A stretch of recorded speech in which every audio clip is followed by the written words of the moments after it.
সিনক্রোনি ultra HD C progressive যদি কেউ নিয়ে থাকেন সেক্ষেত্রে আপনি কিভাবে প্রুফ করবেন যে আপনি এই ব্র্যান্ডের সিনক্রোনি আলট্রা এইচডি সি এই প্রোগ্রেসিভ লেন্সটাই নিলেন কিনা সেটার বোঝার মাধ্যমটা কি আমি আপনাদেরকে একটু বোঝাতে চাচ্ছি।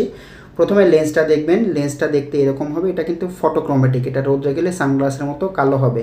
সিনক্রোনি আলট্রা এইচডি সি এটার কোটিংটা হচ্ছে এইচএমসি ব্লু, এইচএমসি ব্লু কোটিংটা দেখতে এরকম হবে, লেন্সটা দেখতে এরকম হবে।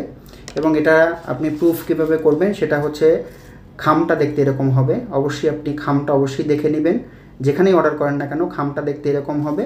এবং সাথে পাবেন অথেন্টিক কার্ড, এই অথেন্টিক কার্ডে কিন্তু আপনার নাম সহ চলে আসবে, আপনার নামে অথেন্টিক কার্ডটা আসবে। এই অথেন্টিক কার্ড দেখলেই বুঝতে পারবেন যে হ্যাঁ এই প্রোডাক্টটা আপনারই। অথেন্টিক কার্ডটা দেখতে এরকম, সাথে পাবেন মোছার জন্য মাইক্রো ফাইবার ক্লথ, এই কাপড়টা দিয়ে লেন্সটা খুব ইজিভাবে, খুব দ্রুতভাবে, খুব সুন্দরভাবে পরিষ্কার করতে পারবেন।